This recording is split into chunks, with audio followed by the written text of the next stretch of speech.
from Microbe TV. This is Office Hours for Wednesday, the 30th of April, 2025. It's it for April, folks. 30 days after September, April, June, and November. Boy, the year is going by. I'm Vincent Racaniello, and welcome to your viral corner of the internet where we give you science, real science, not fake news, not misinformation, every week. Oh boy. It's another crazy week for science and other things as well, but we talk about science here. Welcome everybody. Our moderators tonight, looks like we have Les. We have Steph SF. We have Tom Steinberg. We have Vanity Nutrition. Thank you all for coming. Thank you all for coming to this Office Hours. And, usually I have to rush home because I teach from 4:10 to 5:25. Then I got to catch a 6:01 train. It's tough. I get a subway from Columbia. Sometimes I miss it.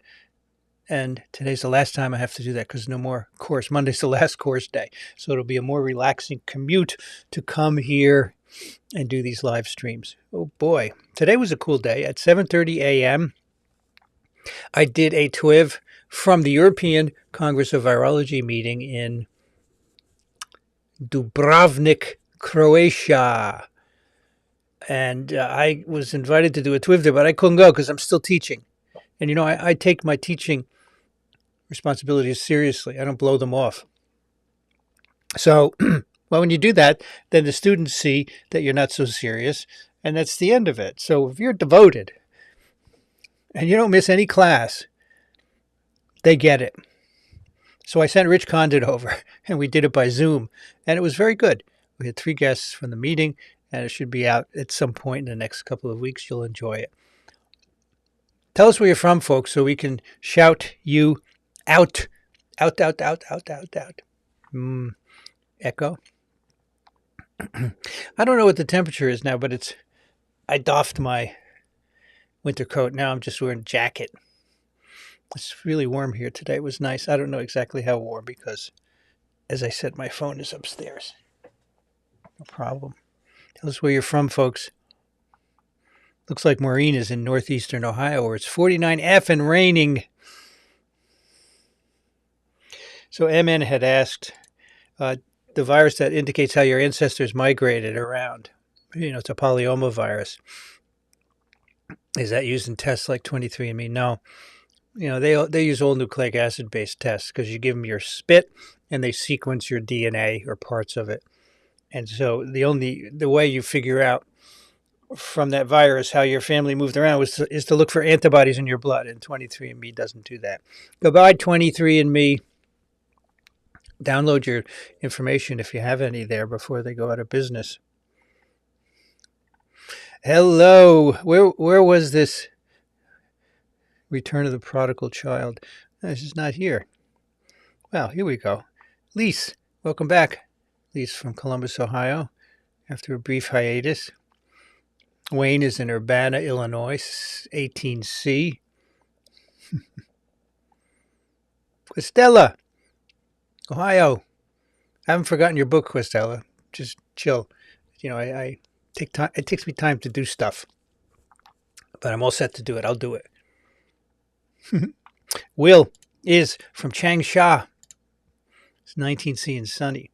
Going to be warm there. I have a student in my class. I have many students in my virology class from China, and one of them asked me to autograph her copy of the virology book. She says, my course is very popular in China. Many people teach it. That's cool. That's very cool. According to Steph, it is sunny, windy, and 61 degrees in San Francisco. Hello. Rima. Hello, Rima. Haven't seen you in a while. Hope you are well. Welcome to Office Hours. Elizabeth is in West Virginia, where it's 24C. So Bridget said, we're talking about thumbs up. She said, if I remove it and add it back, can I get another one? No, it only counts as one. Sorry, but I appreciate the sentiment. I really do. Yeah, I could hit the thumbs up now. 80 people, 38 likes. That would be cool.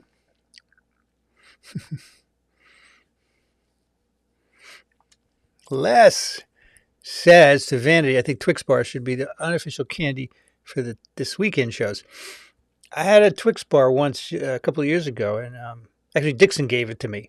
And so I took a picture of it, biting it. Unfortunately, that's patented on by the Twix company, so I can't use it. That's why Les says unofficial. Yeah. Hat says, any comment on the new Nature article indicating that ipsilateral vaccination produces a faster response than contralateral? I haven't read it. In fact, I think we're going to do it Friday on TWIV, but it makes sense because you put it makes sense, but I'm talking about my human sense. But that doesn't apply to biological systems. You put the first dose in your right deltoid, and all the local lymph nodes pick up antigen or have it brought to them by sentinels like dendritic cells, and then the lymphocytes get activated, right? They proliferate, and then they calm down. And then a few weeks later, you get it on the same side. Those lymph nodes are right there. You put it on the other side, the left side. It takes longer to diffuse over, and most of the local lymph nodes are going to pick it up. So it makes sense to me. But let me read it. David is in Dayton, Ohio. Greg Horn is glad to be here. Brian is in Montreal, 8C and clear. Still chilly in Montreal, eh? SQL Smarty is in Atlanta. Hello, SQL. Nice to see you. Betty is in Washington Heights, where there's a lot of pollen. Yeah, I have a black car, and it's currently green. It's covered with pollen. I'm not going to do anything about it. I'm going to just let it wash away by the rain. I don't like washing cars, I used to drive through for $5, right? They always want to upsell you. You want an undercarriage wash, you want to wax, you want a double wax, you want a triple wax, No, I just want you to wash my car. $5 here.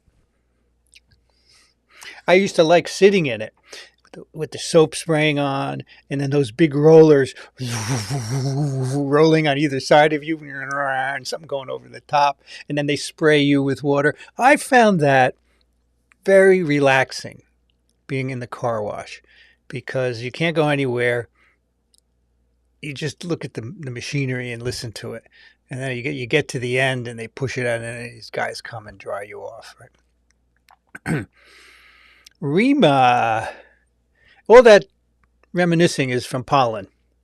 Have been away for a long time. Well, it's good to have you back, Arima. I'm glad you're okay.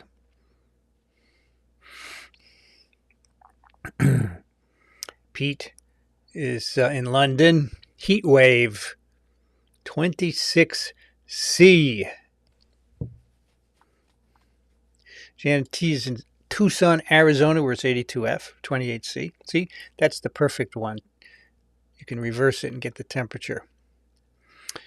Yeah, it's a tight commute. But this year I decided I'm not running. If I make it, I make it. If I don't, I don't. And I have not been, except for the one night when the trains were all screwed up and we had to cancel, I have never been late. And now, tonight, the trains were late, but I got here I just need 20 minutes to have a little dinner, so I'm not hungry during this thing. And so, but yeah, no longer will it be tight.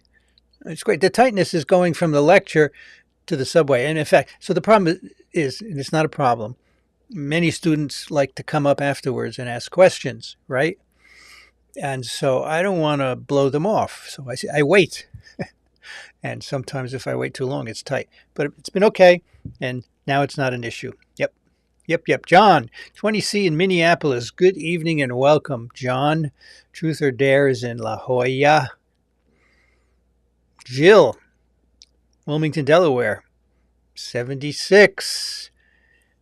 Carol, our favorite nephrologist from Bakersfield, CA, where it's 30C. Douglas is from Redondo Beach, home of the James Webb Space Telescope. I didn't know that. N.Y. Cohen is from White Plains, 19C. Ali is in Iran. Welcome. Good to have you. I'm glad that people in Iran are listening to science. Very cool. Greg is in Seattle. Cheryl is in Santa Rosa, where it's 72F. EHS is in Lehigh Valley, PA.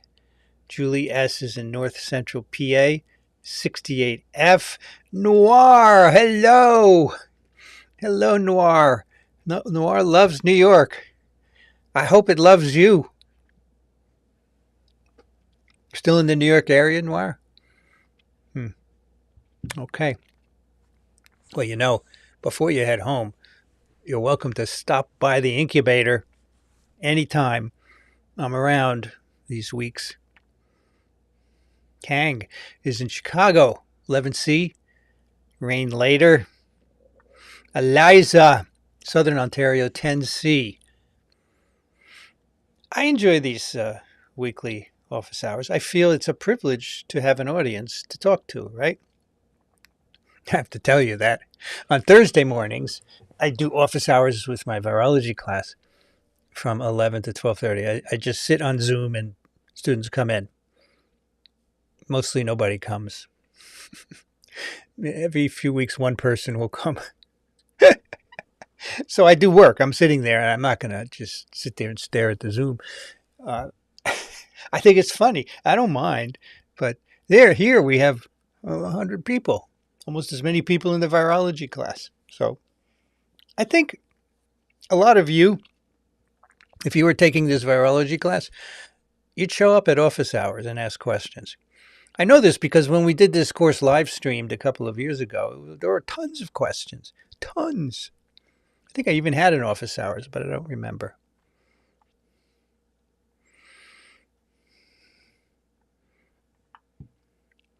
Hello, Ju. Driving home. Be safe. Take it easy. 83. That's nice. Yeah. Rich was in Boston for last Friday's TWIV, and it was 80 something. Peter S., Boulder, Colorado, 13C. Airy Ozone, Asheville, 68F. Patricia, DC. Love having the windows open and the fans on. Yeah, I like that. You get a little window of opportunity for that, right? Mike and Lori Ding are in Seattle, where it's 16C.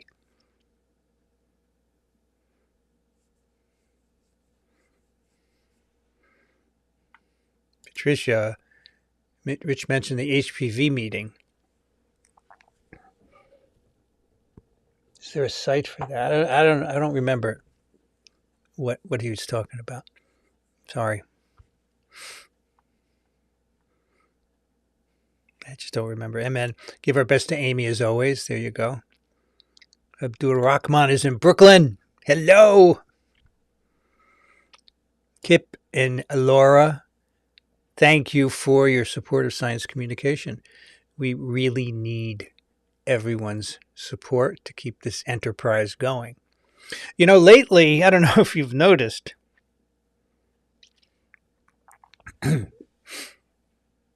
Micro TV has been down a lot because there are bot attacks. Someone's trying to trash it and keep it down. And I don't know who it is, but, it's down a lot. And then I have to call my web guy and say, hey, Warren, it's down again. And he's got to do stuff. And it's pain, real pain.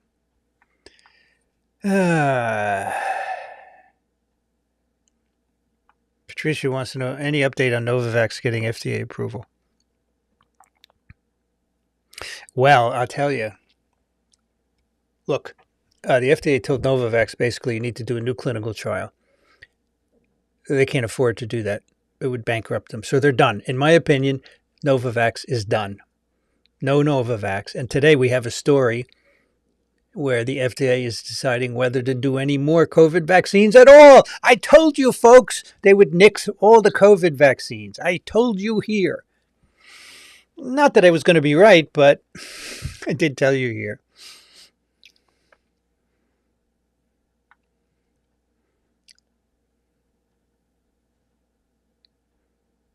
Eleanor is in Muskoka, Ontario, 5C.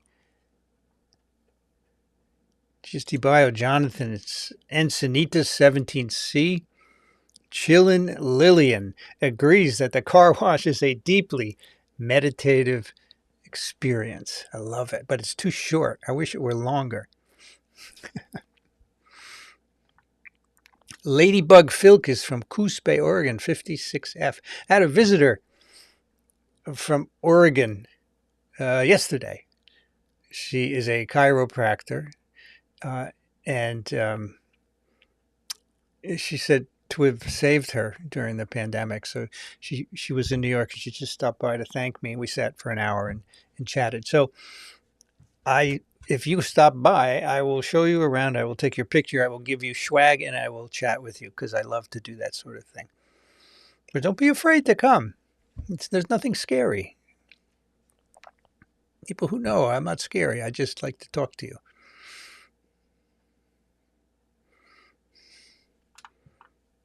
According to Les, the government is demanding they do a fresh clinical because they're using a newer variant. That's not right. Moderna and Pfizer didn't have to do fresh clinicals when they did variant mRNA vaccines. They're just trying to push Novavax out of business, okay? They are mean and stupid because they're screwing up science and they don't realize what science gives to this nation. And they're going to find out. Oh, they are going to find out.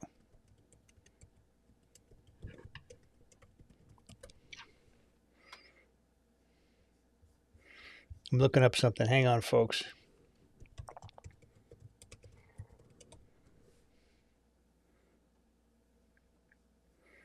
Okay. It's another story that we're going to do.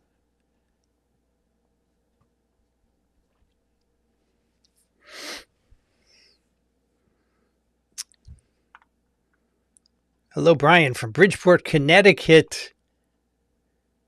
Ladybug, my first time here, but I used to listen to your podcast a lot at the start of COVID. Well, good. Welcome. This is a different kind of thing where it's usually just me. I've had some guests, but I like to do this on my own. But, certainly guests would be fun to have. Joseph is in Ontario, Canada. Jefferson Space is in Miami.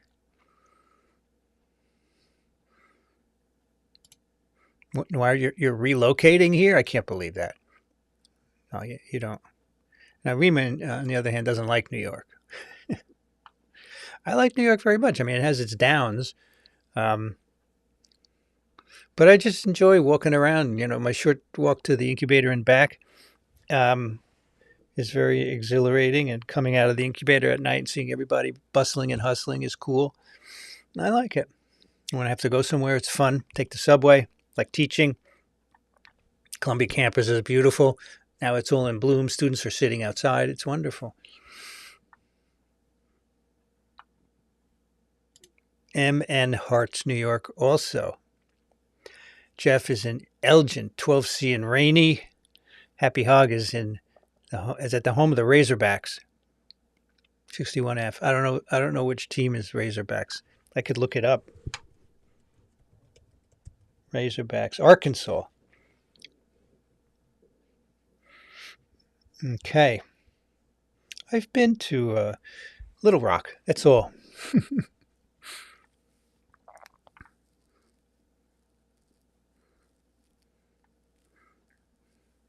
Licio's in Belém, 29C. Hot, hot, hot.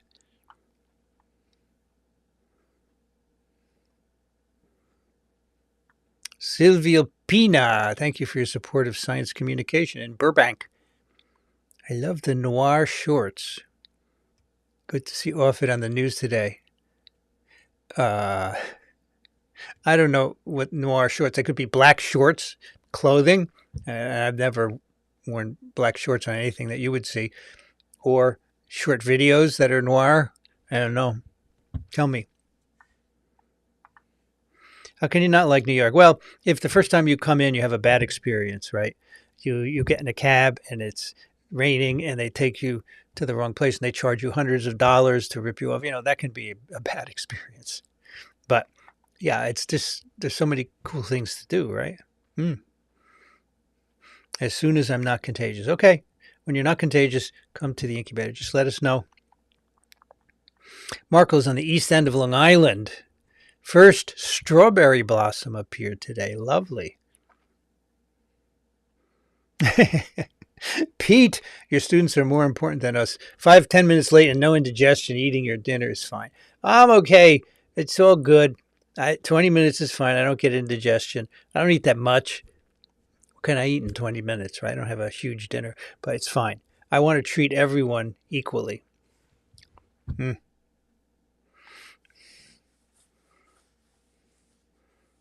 Tryon wants to know, does ether affect envelope virus? Yeah, it tears the envelope apart.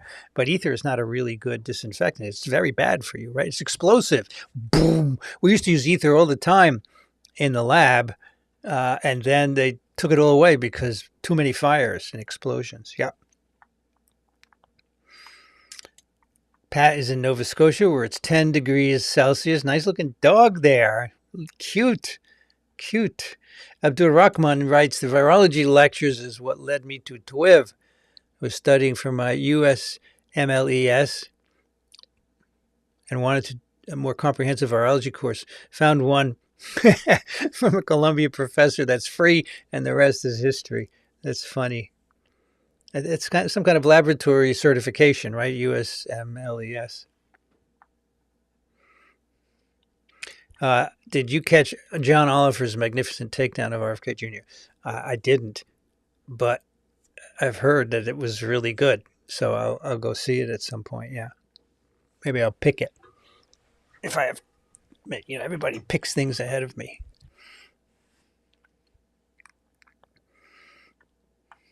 CEO carbon monoxide.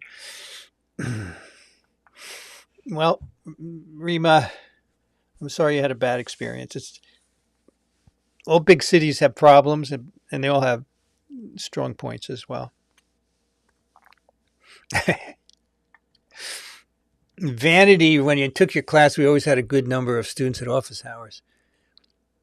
Is it just this class? Do you think my class being online made for more students coming to office hours? So when you took it, it was online, right? Yeah. I don't know. I think there were more people last year. I don't know why there's so few this year. It's fine. If I could talk to a virology professor every week and ask them anything, someone who has a lot of experience, right, and who's friendly, and I would do it. But a lot of them tell me they have class conflicts. I just set a random time, 11 to 12:30 on Thursdays. It's a good time of the week. I don't have anything else there. So it may be that there could be a better time. But, they're all taking different courses, so there's no way you're going to get all of them. It's okay. Lee says, you bet if I was taking your class, I would be at your office hours. Never missed an office hours when I took organic. It was invaluable. Yeah. Elise says, I know Vincent when I was a kid when I read his book for his PhD exam. He's awesome. I love your passion. Here in Iran, the book is very familiar. It's 8C. Well, that's really nice to know. Thank you, Ali, for telling me that. Hello, Environmental. Nice to see you. Farhad. In viral infection, memory B and T cells will remember and can fight better in future infections. How about bacteria? Yeah, there are bacterial memory B and T cells for sure. You make antibodies against bacteria, you make T cells. Same idea. Yeah.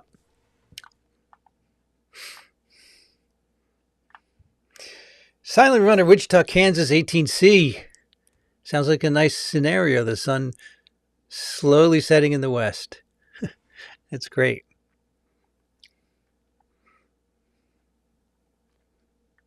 If you're attacking me, this is with reference to the Microbe TV website. It means you're making a difference. Well, someone has seen it and set up, attacks so that the site is down a lot.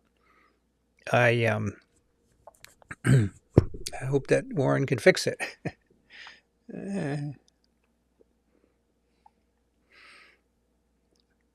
Sorry to hear about the bot attacks. Yeah, Warren said, I hope he can fix it. That's all. There are ways to insulate against them, I guess. I don't know. My friends just got their booster today since they are nervous about not getting it in the fall. Well, what kind? I don't think there's any Novavax left, right? You're talking about mRNA booster? I wonder if it loses efficacy. What do you mean, like the vaccine stored? If it's frozen properly, it shouldn't lose efficacy. No. Does Novavax sell worldwide? I think it does. Let's see.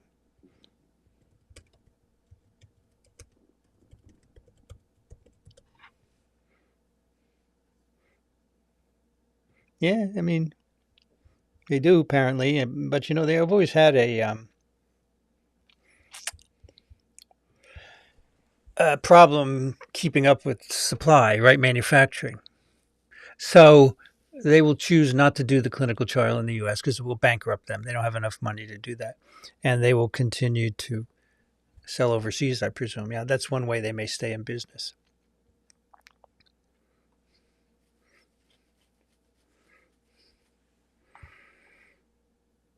My wife had COVID, Dave says, and Paxlovid cost us $6. Insurance paid $12. Well, that's good because $1,800 is a lot of money, right? I'm glad they did. Abdur, can I drop by? Yeah, of course you can drop by. Just let me know when you want to come because we have schedules, and if I'm doing something, then I won't be available. But you can send me an email, vincent@microbe.tv, and tell me roughly when you would like to come. Yeah, of course. I met you at the TWIV 1000 too, right? Mm-hmm.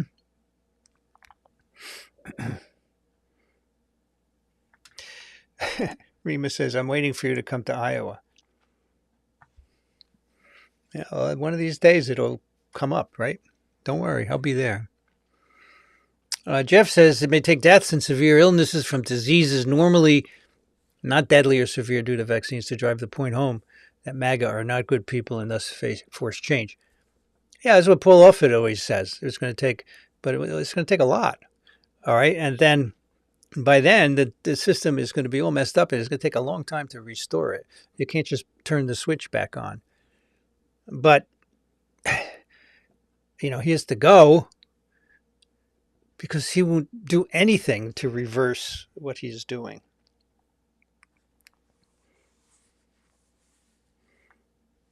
Jill says, I think today was the last day you could get a Novavax. Their final lot expires today, 4:30.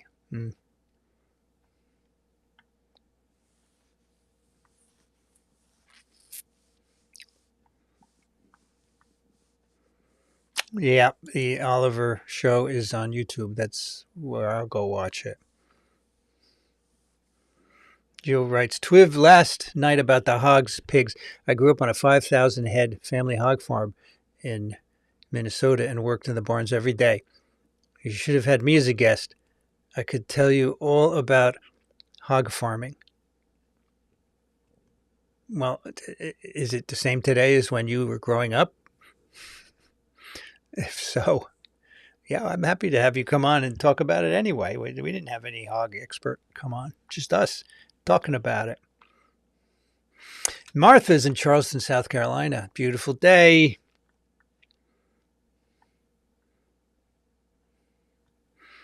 Ali asks, do you think IPV can be replaced by IPV completely? I don't understand. Right now in the U.S., that's all we use is IPV. And I think we should be using it globally because it doesn't cause polio, right? Like OPV does. Yep.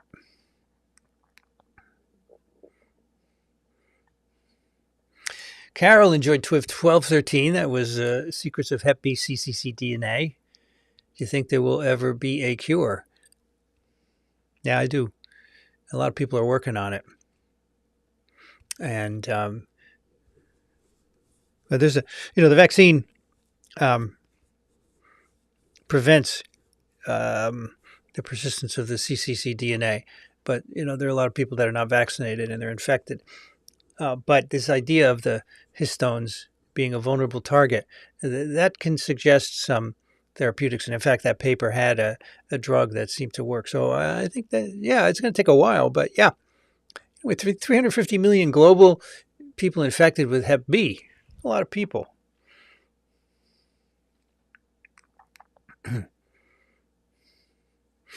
Peter says, I love being able to get a slice of pizza at 3 a.m., but I find New York to be too much. Well, yeah, it is a lot, first of all. So I lived a number of years in New York City. I really enjoyed it because you can do anything at any time. You can move around very easily. There are a lot of things to do. On the other hand, it's very expensive. It's very crowded, much more so than when I was there. So it's hard. I mean, the traffic is horrible. Just the sidewalk traffic is absurd. Sometimes you can't even walk. There's so many people. Depends where you are, of course. But it's a fascinating city with many, many things to do, but it's not for everyone. It's good to visit. But, I'd love to go back and live, but it's too expensive. Can't do it. Can't do it. Saratoga Springs is cool. Been there a number of times. Really cool city, town.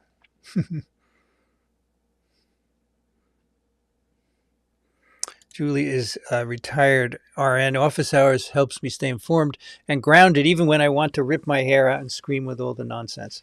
Thank you, Julie. Yeah, I do want to scream also.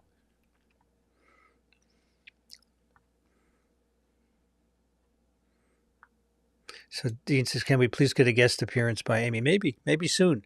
Okay. Just stay tuned. I mean, it's not going to be tomorrow or next week, but at some point, probably, yeah. Noir shorts, as in the ones done like it was a mystery.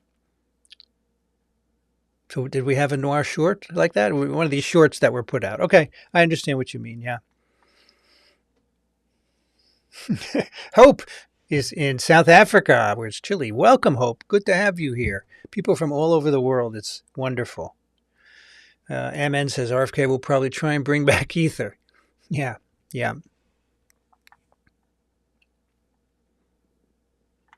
USMLE is the medical licensing for foreign medical grads. Okay, got it.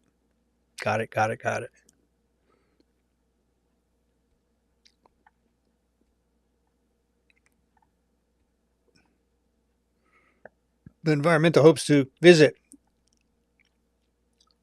New York.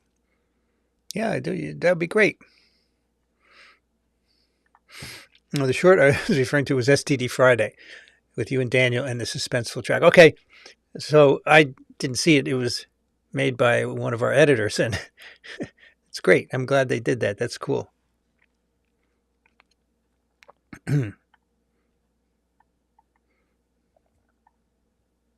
Hey, MJ is in Austin, Texas. 85S 730. That's what Zhu said. That's cool. Yes, of course, even if Microbe TV is down, YouTube is always there. But of course, if you only listen to the podcasts, the audio versions, you're out of luck. Unless you know what URL to put into your player, but you probably don't know how to do that. But yeah, you could play the video and just listen to it. You don't have to watch it. Hopefully, those of us who prefer Novavax can go to Canada to get our boosters. Yeah, that's an option. Go to another country. Yeah. So Vanity chimes in. STEP licensing exam taken at various points of medical school. Got it. Will says is reading everything is tuberculosis. While I know it's a bacterial illness, it sounds as contagious as measles. Is that right? I don't know. Let's see. Is TB contagious as measles?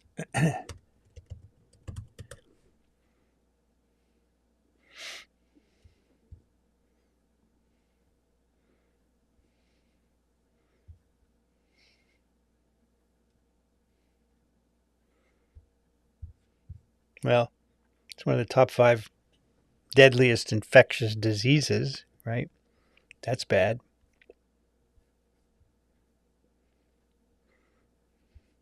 Okay, I found a PowerPoint. Let's see what they say about tuberculosis.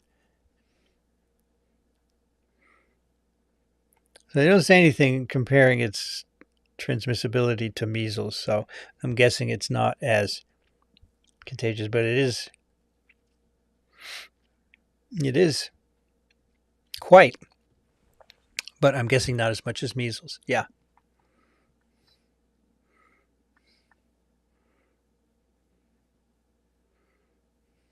Jeff heard Dr. Sehult, discuss infrared light therapy to treat respiratory disorders.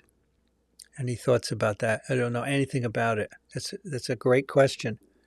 I don't know. I don't know how it would even work.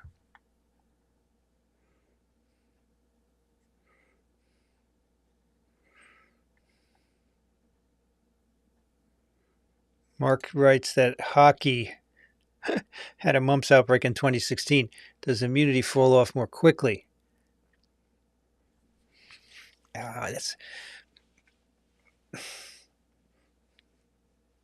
I don't know. It's a good question. I got something kicking around in my head about that.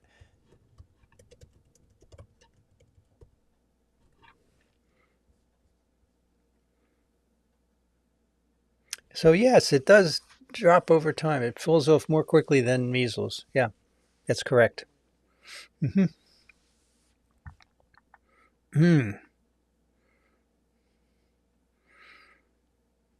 Albert writes, had to search around to find Novavax for a boost last fall. Have we learned more since then whether it has longer lasting immune system memory? No. There are no data that would suggest that. All we have are efficacy data. And I think it's comparable to the mRNA vaccines, but people like it because of fewer side effects. That's basically it. Trivia question. What's the world's most deadly infectious disease? Well, I know what that is, but I'll let people answer it. Okay. We'll see what people say. Hello, Patricia from Massachusetts. Welcome. Ali says IPV to OPV. No. The U.S. will never go back to OPV because OPV causes polio, and that's why we delicensed it. So we're using IPV. The HPV meeting that Rich was talking about, minute 1 hour and 40. I'll go listen to see, or I can just ask Rich. How about that? You just text him.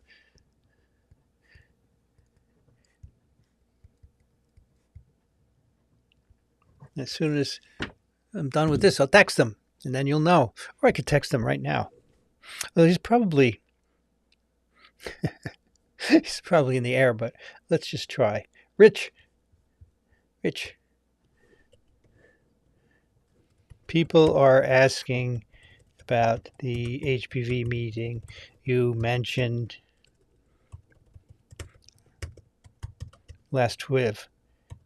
What was it? Okay, so we'll see if he answers. Yeah. Yeah.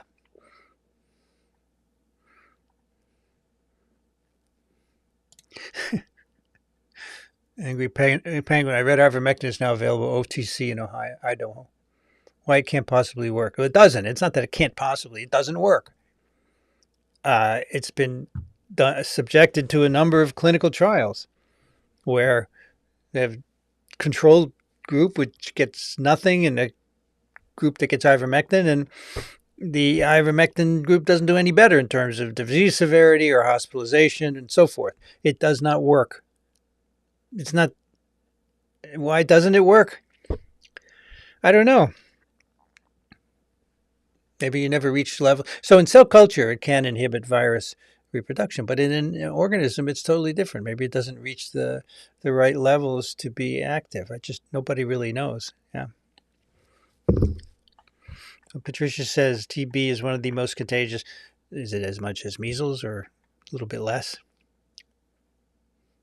Peter says having ether in the lab would be helpful, but the peroxides are pretty undesirable, right? They're explosive, right? If I remember. Maybe measles is more so, but TB is very contagious. Okay. Jason says, I might actually fly to another country for my vaccines, but I'm afraid I might not come back. By the way, folks, what if there are no COVID vaccines available anymore? What would you do? I know, obviously, you could go to other countries, but would some of you just deal with it?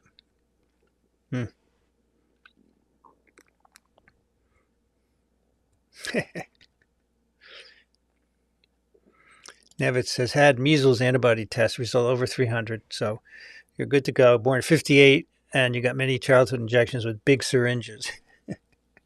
All right. Lewis is in San Antonio, Texas, at the Nacho Preparedness Conference. Hearing lots of stuff about federal grants. Yeah, they're all being taken away. This week, University of Maryland had all its NIH grants canceled.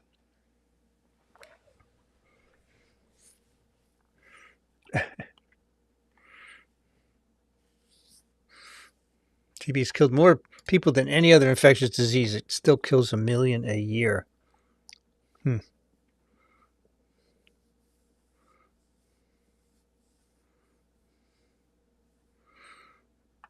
Thank you, Martha. Vincent's making a significant contribution to science when someone's sending the bots after him. All right, but stop, because it's annoying. And when I have to post a podcast, I can't do it. And that's not good. If you notice, some of them are late being posted, it's because the bots are getting in my way.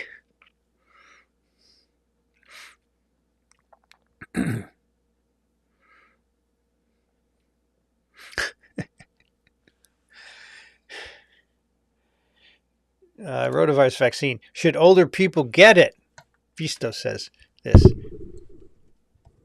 What's older?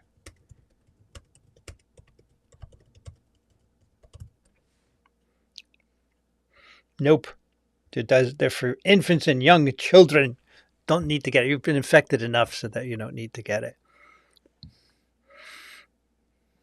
I can't remember the name of what. Some leaky forest virus? For what virus? But that's what comes to my mind. Abdur says, is our hope that things get so bad that the public rebounds? Well, a couple of things, I think. So there's some special elections coming up, which could, in theory, flip something. I don't know what. Don't keep track. Or in 2 years, right? The whole of Congress flips, which is possible because things will be so bad in 2 years. But, infectious diseases don't ramp up to high levels right away. It's going to take time. Measles typically stops in May, so this outbreak is going to stop. And he's going to say, oh, you see, it's not a big deal. It just stops on its own. And then, so yes, that's another option, that the infectious disease outbreaks are so bad that people wake up and say, oh my gosh. So my pick on Twiv last week, remember, was this survey where they found that a huge fraction of Republicans have no idea that there is a measles outbreak going on. Why? Because they watch Fox News, which is not news. Fox, fake Fox. Yeah, Les is right. Untreated rabies is the deadliest infectious disease that we know of.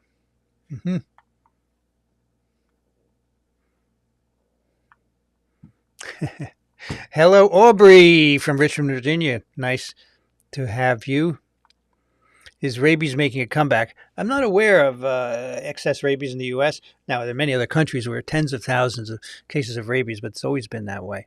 Lots of feral dogs running around and also wild animals. Well, feral dogs are wild, but not dogs. So, yeah, it's not making a rebound, but it's there in many countries. No, it's not tuberculosis. If you look at the people who die, the people who are infected, rabies is 100%. TB is not that. Now, if you're talking about deadly in terms of numbers, fine. Rabies doesn't kill that many people, obviously. But, when you ask the most deadly infectious disease, to me, that means how many infected people die. And for rabies, it's 100%.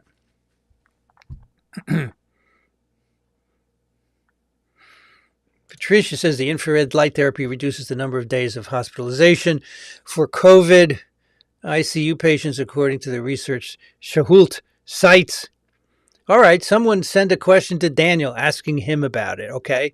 I would like you to do that. Daniel at microbe.tv.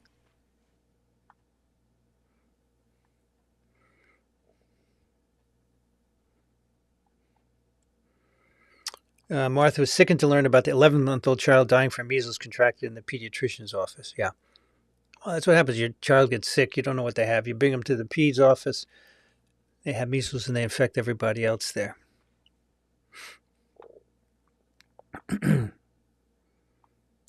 Is there any evidence that Ebola was contracted from toilet aerosols? I never saw any such evidence. No.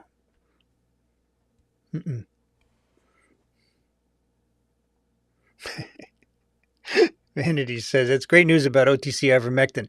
I can use it prophylactically for heartworm medicine for my dogs.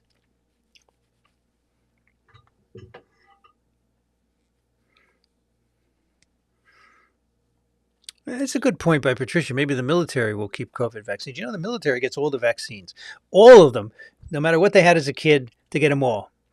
So I'd like to ask RFK Jr. if you think vaccines don't work, why are you giving them to the military? Why don't you just stop them all?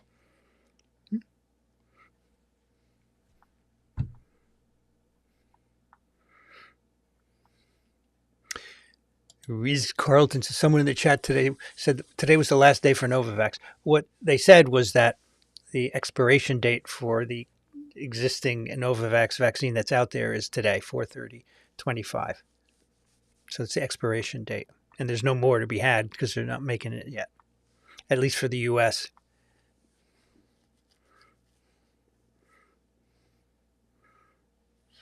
I wonder if anywhere I can get it. It's open tonight. Well, if you want to run around, well, you can go to Canada, right? Depends how far away you are. In my country, Ali says we're using OPV and the health department wants to replace with IPV. That's perfect. That's exactly what should be done, Ali. They're doing the right thing. Replace OPV with IPV. Yeah.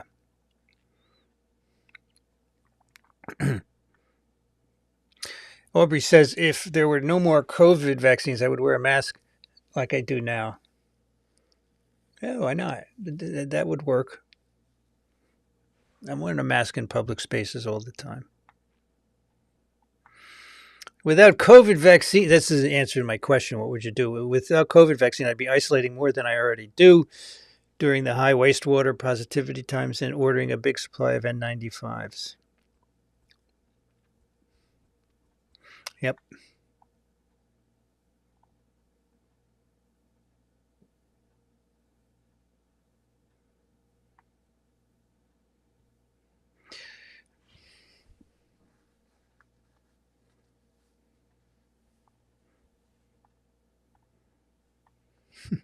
You wind up posting a botcast. Cool. Lee says rotavirus vaccines started in Iran this year. Peter says, I don't watch Fox News for the same reason I don't eat out of my toilet. Exactly.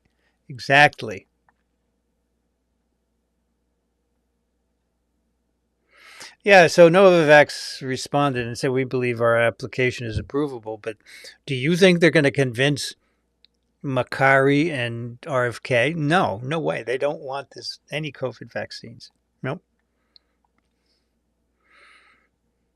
Mandrake says, what about prions? What about it? What do you want to know? I just talked about prions in lecture today. And we did a prion mini lecture in these office hours some time ago. Yep. Brenda says, I taught 1984 for decades. I didn't think I'd be living it. COVID is alive and well. Changes for at will. mRNA. Okay. We're living 1984. Do you think it's worth getting COVID vaccine yearly? All right, I'll tell you what Daniel thinks because I don't want to give medical advice. People yell at me. They should. I'm not a doctor. Daniel said if you're over a certain age, 65, you should get every 6 months a COVID booster, an updated one. But that's not going to be available anymore, I'm pretty sure. OTC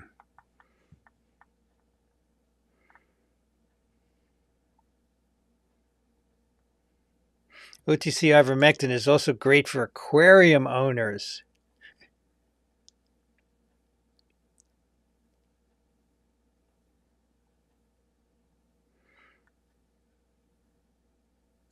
Molly has taken ivermectin for babesia. I didn't know it was good for that. Cool. Aubrey says, don't give RFK Jr. any ideas. I still get my vaccines from the VA. Ah, yes. Yeah, so the people who can go to the VA can get their vaccines from there. That's right. That's right. But of course, if Novavax isn't licensed, you won't be able to get those, right?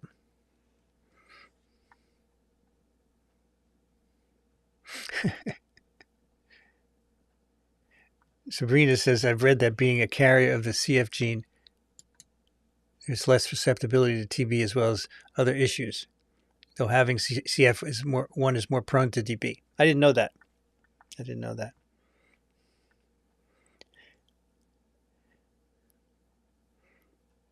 Peter S.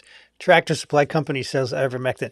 I went to a Tractor Supply store for the first time a couple of weeks ago. Oh my God, so much stuff. Yeah, I'm sure they sell ivermectin. I can't believe the safes they sell for guns. And the safes for rifles, they have to be really wide. They're huge. And some guy came in and was going to buy one. Oh my God. Tractor Supply Company. Lollipop. Hi, Vincent. I don't know if this has been covered. Yeah, we covered Gene Hackman, not Gene Wilder. Gene Hackman's wife died of hantavirus. And then, so there was no one to take care of Gene, who had Alzheimer's, so he died too. A horrible situation. Now, there have never been hantavirus infections in New York City, even though they're mice. Maybe they're not the right mice. But, I always tell people, if you have mouse droppings in your home, do not just sweep them up into a pan, right, with a pan and brush, because you're going to aerosolize them and inhale the virus. Spritz it with bleach to inactivate the virus. Just let it sit there for 15 minutes with bleach, and then you can sweep it up and throw it in the garbage, okay? That's all you have to do. Otherwise, you're not at risk. The greatest risk is if they're in your home or if you're camping and they're in your tent, right?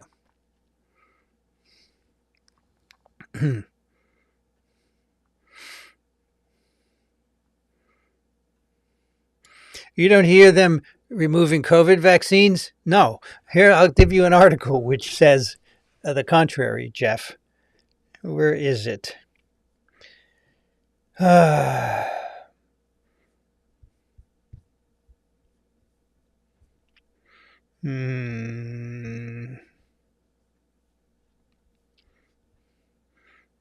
FDA chief Marty Makary, this is from CBS News, says they're looking at whether to approve COVID shots for next winter.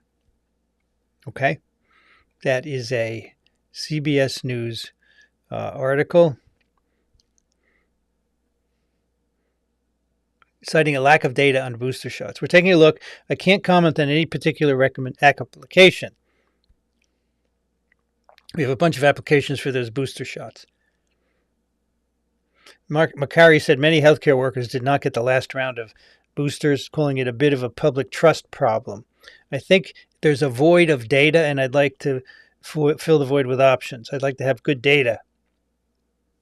And this is different from Biden, administration, who backed updated COVID vaccines every year. But I agree that there are not a lot of data.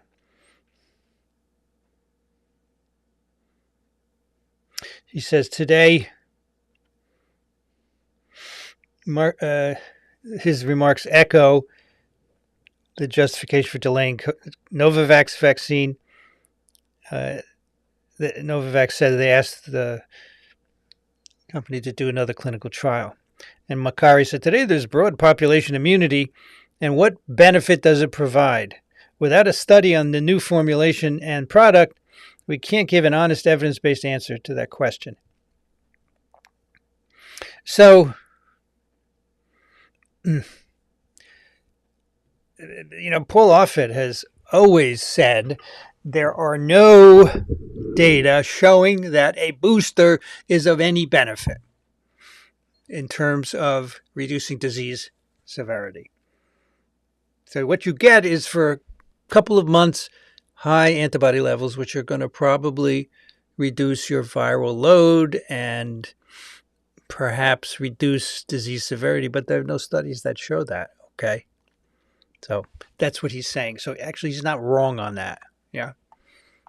He wants to know if they're worth having, and he wants the data to show it. And I think that's reasonable.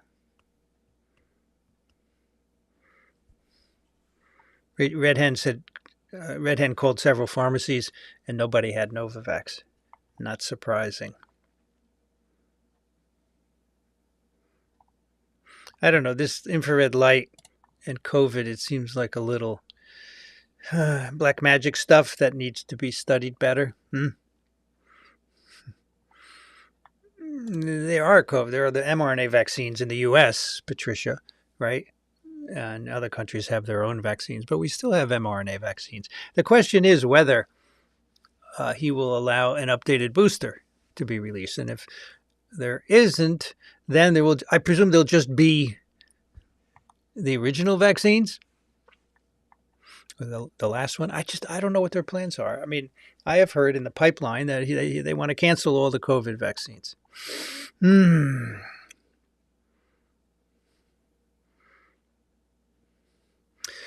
Jill, I think this is correct. Be careful with Sahult and Huberman. On the surface, they may seem reasonable. Sahult runs MedCram. Huberman is a professor at Stanford. But so was Bhattacharya, a professor at Stanford. So that doesn't mean anything. Although Huberman had a good lab at one time, but has let it slide because he's all wrapped up in this fame of podcasts. He has millions of followers, which is fine, but he got all wrapped up in that. They're affiliated with the whole Tucker Carlson sunning his man parts.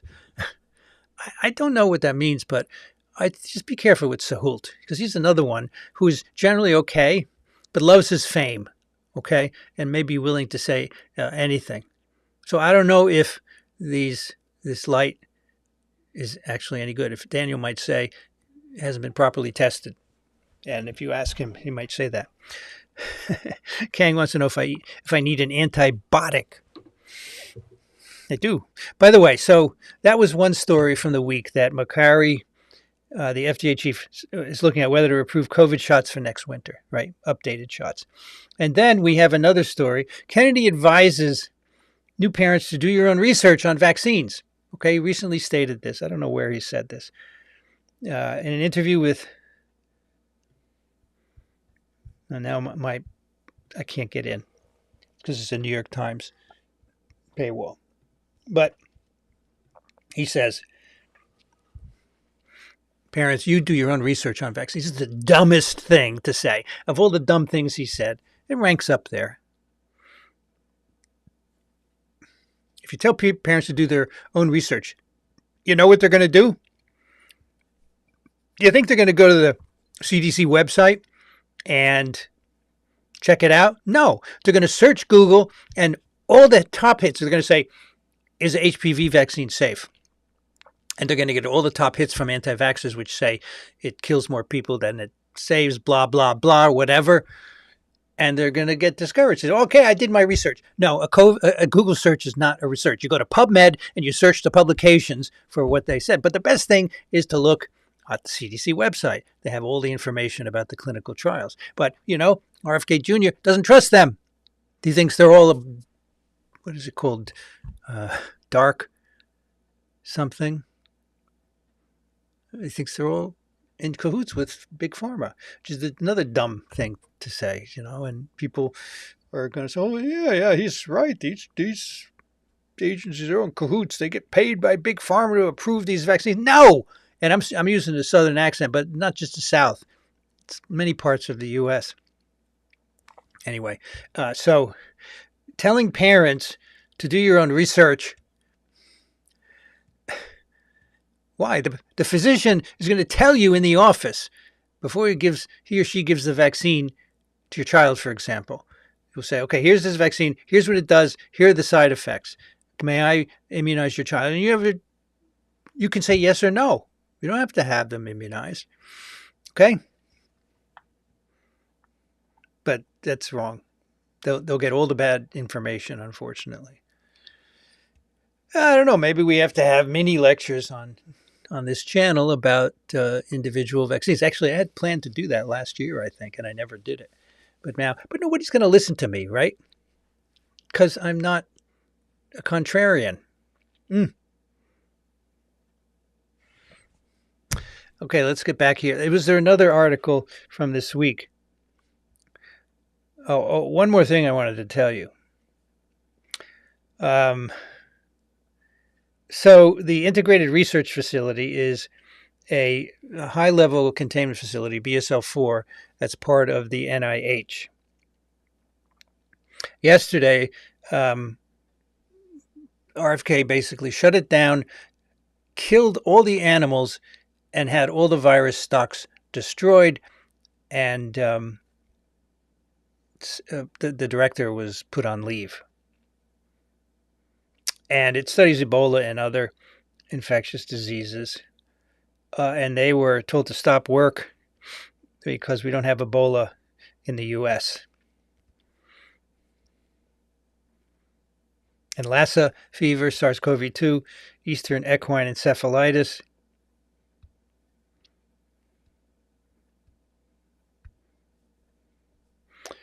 So this is really bad.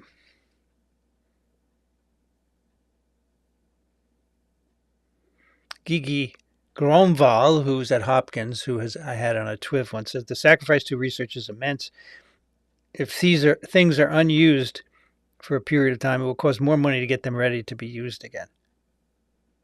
So this is another move, an idiotic move by this administration who thinks they're doing the right thing. But, all this research is important. Just because it's not here doesn't mean it's not important. It could be here anytime, right? So that was the other news item I wanted to tell you about this week.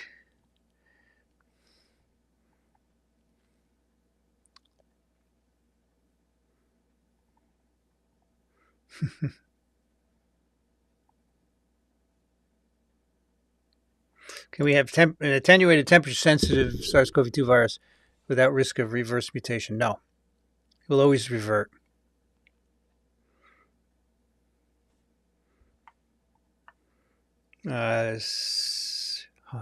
Sin nombre hantavirus has an envelope. Yeah, isopropanol, but everybody has bleach. Just use bleach. Bleach is a great antiviral.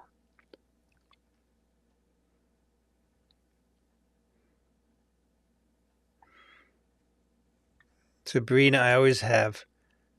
Rubbing alcohol, lemon, Lysol, white vinegar, and bleach. Yeah, just put the bleach on it. Don't mess around on the mouse poop that you find. Thank you, SRR, for your contribution to science communication. Really appreciate it.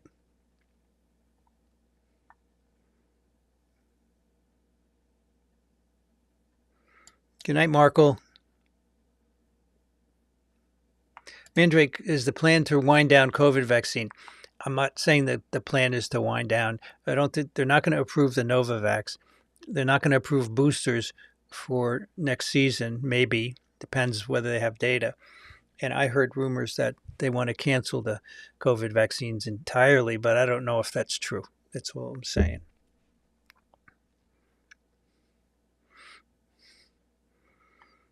Yeah, Noir, I was wondering, Santa Fe, that's where you live, and that's where the Hackmans died.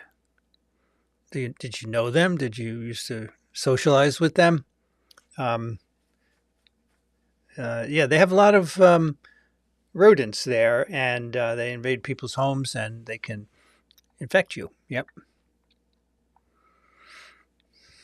So red hen is an example of people who still want the vaccine. I'm sick enough with COVID. I'd like to keep getting the vaccine regularly, and that's totally fine. So they shouldn't cancel it. Yeah.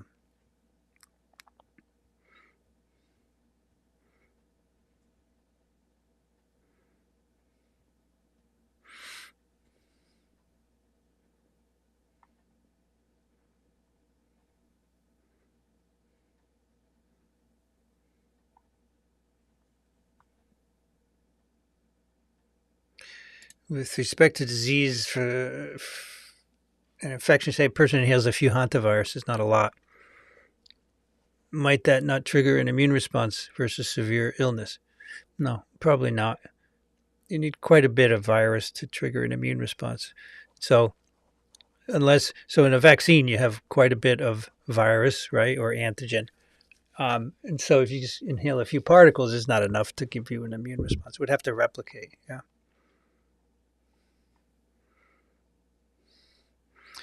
Arios, on having moved to Asheville from New York City, I still have culture shock when I see signs in store windows saying something like "no open carry." Yeah, you can't. That means, well, isn't that what you have to do? You have to display your guns. You can't hide them on your person. I don't know. But I've seen those signs too. Yeah. Yep. Pete says it was MedCram that pointed me to TWIV in July 2020. MedCram is often okay, very good. Daniel Griffin was on MedCram, but there's sometimes when he tries to go after these fringe therapies that have not been properly tested, and he gets people all excited, like you, and it's not right.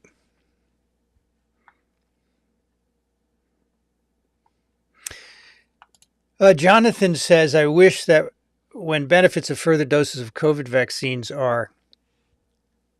is discussed, that past risk mitigation is at least considered. That's a good point. But usually, that's a separate clinical study. In the vaccine testing, they're just looking at disease, right?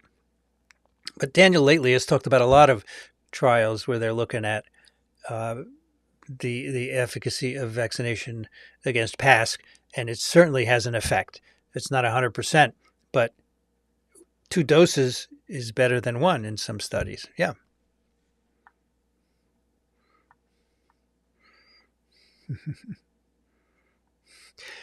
Professor, you're stealing my pickup line. What's that?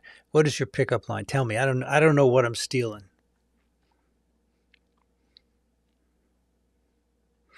Parents get a virology degree. I think parents should listen to experts. There's a package insert with every vaccine that tells you the side effects. There's a whole list of them, tons. And it tells you all about the trials and so forth. You could just read that. You don't have to go find the original papers, but if you want to do that, you can, or you could find our discussion on TWIV.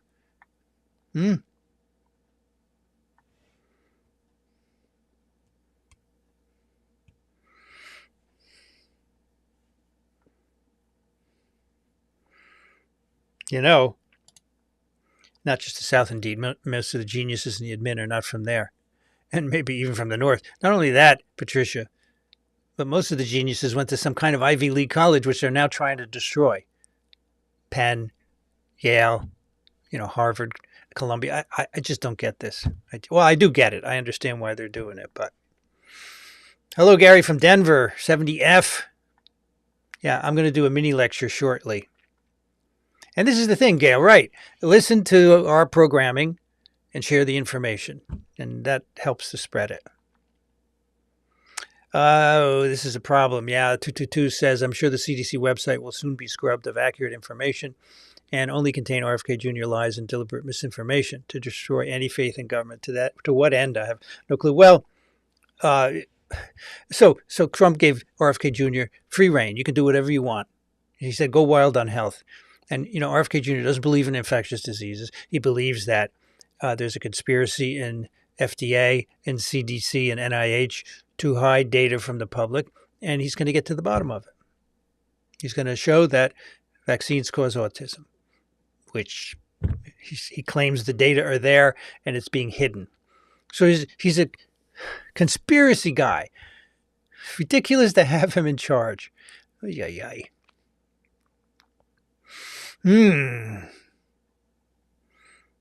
Mini-vax lectures with Q&A would be great.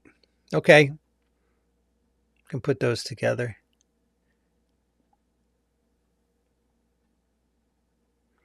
Yes, there's been some studies showing. So the thing is, when they do these studies looking at the effect of vaccination on past or long COVID, they don't often consider what vaccine these people have gotten, right? They just said vaccinated. So any kind of shot you get will reduce the risk of long COVID. Yes. This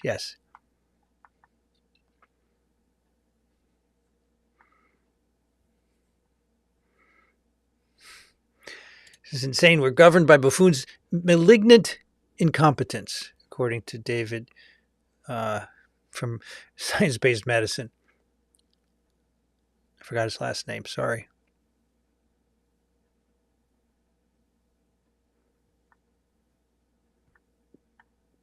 This is good. They recklessly took a chainsaw to the NIH.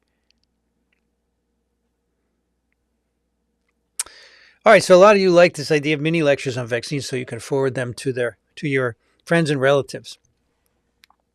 Put that on the list. Okie dokie. That's Cheryl, for example. She likes that idea. Patricia says in prereqs for nursing school, we did lab experiments and peroxide beat bleach. Yeah, but you don't want to just throw peroxide on everything in the house, right? It might bleach your nice oak floors. So that's why we use the dilute bleach from the bottle. Maybe the bleach would screw up your oak floors too. I don't know. Just a little spritz. All right, I'm going to do... Well, this is a good topic. For 240 years of hard-won knowledge of medicine and other science destroyed in 100 days. For what purpose? Isn't that how the revolutions go? When you have a dictator, they destroy the science? Because that's where the liberal intellectuals are. I don't know. All I know is that it's because RFK doesn't like it.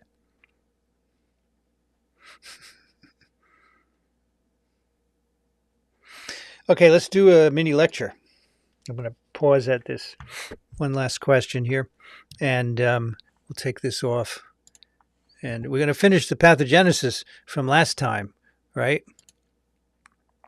This is part 2 of mechanisms of pathogenesis. I hope you remember everything from last time because you're going to need it to understand today. So pathogenesis is the process of causing disease. So we're in this two mini lectures. The idea is to understand how viruses cause disease. And the first part was really discussing how we measure it and the genes in viruses and cells that control the development of disease. Now we're going to actually talk about what causes damage to you when you're infected with a virus. Many viruses are what we call cytolytic. I'm sorry, I didn't put it up. Here's the first slide. Damn. Mechanisms of pathogenesis, part 2. Many viruses kill cells. They're called cytolytic. And there are different ways that viruses kill cells. They have fancy names like apoptosis, necrosis, pyroptosis. I don't want to scare people who don't have a lot of knowledge. Just say viruses can kill cells. They can make proteins called viroporins that poke holes in the cell membrane, and that makes things leak out. The viruses can inhibit the production of protein and RNA. They can mess up membranes. And many viruses cause syncytium, that is the fusion of many cells to make a giant cell, and that's not good for the cell. That's going to die. Okay, so that many viruses kill cells, and that can explain some of the disease that we get when we get a virus infection, because the virus is killing cells. For example, when poliovirus gets into your brain, it kills motor neurons or spinal cord, And those motor neurons control your muscles, and that is why you get paralyzed. So there, great correlation between a virus killing a cell and the disease. But it turns out that most disease caused by viruses is actually immunopathology. It's your immune response causing too much damage, too much of a good thing. And in fact, many of the signs and symptoms of viral disease, fever, tissue damage, aches, pains, nausea, you can name many more, are mainly a consequence of our immune response to infection. And this is in part from experiments that I'm going to show you, but also these are all common among different viruses. Many viruses cause these things. And that's not the consequence of the virus itself. It's the host immune response, which all the viruses trigger. There are many viruses that don't kill cells, in fact. They're called non-cytopathic viruses. For those viruses, all the disease is a consequence of the immune response. And I'm going to give you some examples of that today. So again, this is what we call immunopathology. I know you all have heard this. In terms of COVID, there's a lot of immunopathology. The late inflammatory phase, all the damage is immunopathological. So we have T cell mediated and B cell mediated kinds of immunopathology. We even have innate immunopathology, overproduction of interferon, for example. And among the T cells, we have CD8 cells, which are the cytotoxic T cells that kill infected cells. They are responsible for immunopathology in these infections caused by these viruses. CD4 cells, the cells that help drive the immune response, they're helper cells. You can have CD4 mediated immunopathology with all these viruses. And you can even have B cell mediated. The antibodies that B cells make can cause pathology. And the famous one is dengue virus, which we're going to talk about. Okay, here's one example. Okay, very simple. Lymphocytic choriomeningitis virus. This is a virus of mice. It's in the wild and it infects mice, but people have brought it in the lab because it's a very nice model to study immunology of virus infections. So if you take LCMV and put it in the brain of a mouse, an adult mouse, in 8 days, the mouse will die of lethal choriomeningitis, inflammation of the brain. However, if you immune suppress the mice, say give them steroids, and then inject a virus, they're fine. They develop a persistent infection, so the virus infects them for their whole life, but they're okay. So that tells you, because we're suppressing the immune response, right? Tells you that the immune response is responsible. And so what investigators did was to take these cytotoxic T lymphocytes. So they're the CD8 positive lymphocytes. These are the cells that kill virus-infected cells in order to clear them. If you give those mice CD8 T cells from another mouse who's been immunized to produce them against the virus, that mice will now die of lethal choriomeningitis. So it shows you that the death in the untreated mice is caused by CD8 cytotoxic T lymphocytes. In other words, they're killing tissues too much, and that kills the mouse. I mean, CD8 CTL is meant to clear infection, but sometimes it gets out of hand, and this is the consequence. Immunopathology. Here's some more examples of lesions associated with CD8 positive lymphocytes. So again, on the top we have LCMV. And what we do here is we infect the mice with LCMV, and we're looking at the percent alive. And so by 10 days, they're all dead. But that's what I told you on the previous slide. But if you knock out perforin, that's one of the proteins that makes CTLs or CD8 positive lymphocytes able to kill virus-infected cells. If you knock that out, the mice will survive. That's this light green thing here. So again, it shows you that T cells are key for the lethality and then You don't have to take all the T cells out. You just have to take one protein out of those T cells. So that's death. And then you can look at liver enzyme because the virus is damaging liver. So wild type mice, that's the dark green. If you measure this liver enzyme, GLDH, in the serum, it goes up after infection because the virus is damaging the liver cells and they are releasing GLDH into the blood. And this is where we're assaying this liver enzyme. It's not supposed to be in the blood. It's supposed to stay in the liver. So its presence in the blood is a sign of liver damage. But if you use the perforin knockout mice and infect them, no GLDH in the serum, in the blood.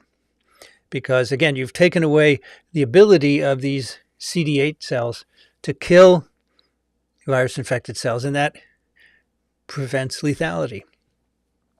It's really remarkable, right? This is a mechanism designed to protect us, and in some cases it's lethal. On the bottom is a different story. These two are sections from the heart tissue of a mouse. On the left, the mouse had been infected with Coxsackie virus. Coxsackie virus often causes human heart infections, and it slowly destroys them over many years. And when you finally realize that your heart function has declined substantially, you need a heart transplant. It's too late to do anything about the virus infection. So in this case, they've infected the mouse with Coxsackie virus, and they've stained it with a stain that shows tissue damage. And all this light blue stuff here is tissue damage caused by its CD8 positive lymphocytes. And if you knock out perforin gene, again, remember, perforin gene is part of the CD8 lymphocytes that's responsible for killing infected cells. If you take out the perforin gene and infect the mice, now there's no tissue damage in the heart. So the next time you know someone go for a heart transplant because they've had a long-term Coxsackie virus infection, it's because of the immune response. Yeah. CD4 lymphocytes can also participate in immunopathology. These, again, remember, they make a lot of cytokines to help both CD8 cells and also the production of antibodies from B cells. So they make a lot of cytokines. They can recruit many effector cells, and these are neutrophils and mononuclear cells, which are meant to be protective, but they cause tissue damage. There's always a price, right? There's always a price. And these cells can cause immunopathology. They release proteases, reactive radicals, these recruited cells, cytokines that will damage the tissue. So let's look at an example of a lesion, of a disease caused by CD4 positive T cells. This is herpes stromal keratitis. It's one of the most common causes of blindness in developed countries. Almost entirely immunopathological, caused by CD4 positive Th1 cells, T helper 1 cells. So what happens is you get repeated infections with herpes virus of the eye, and after so many, the cornea becomes opaque. You can't see anymore. You can see this opaque cornea right here. So multiple infections, not good. How does this happen? So here's a cross-section of the cornea here on the left. On the top is the corneal epithelium, right? There's a thin layer of epithelial cells on top of your cornea, right? Which is that clear thing in both eyes at the front. And underneath is the stroma of the cornea, right? So this is that makes up the thick, the actual cornea itself. The virus replicates in the corneal epithelium only, not in the stromal cells. But the replication causes secretion of cytokines in the corneal epithelium.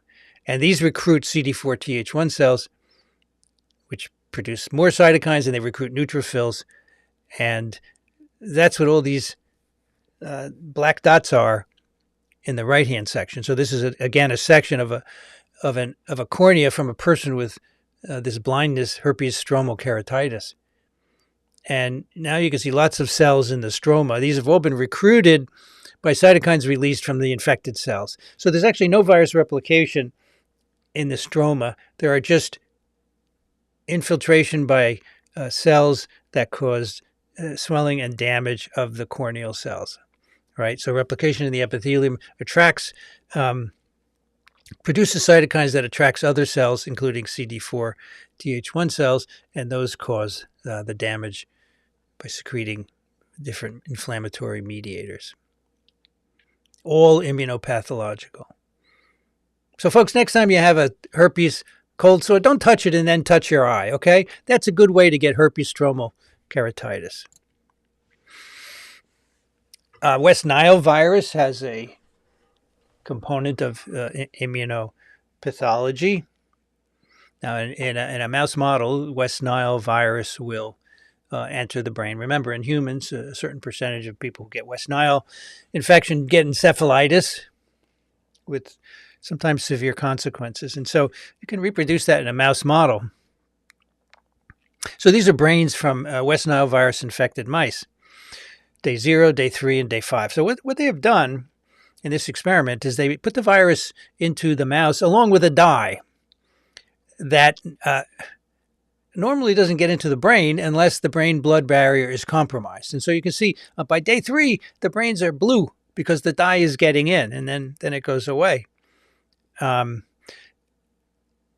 reason the brain becomes more permeable during West Nile infection is because the mice are making tumor necrosis factor alpha. And they're doing that because the innate immune system via toll-like receptor 3 is sensing the viral RNA. It's producing cytokines, including TNF-alpha. TNF-alpha compromises the blood-brain barrier, and that lets in the dye in this case, but it can also let in more virus.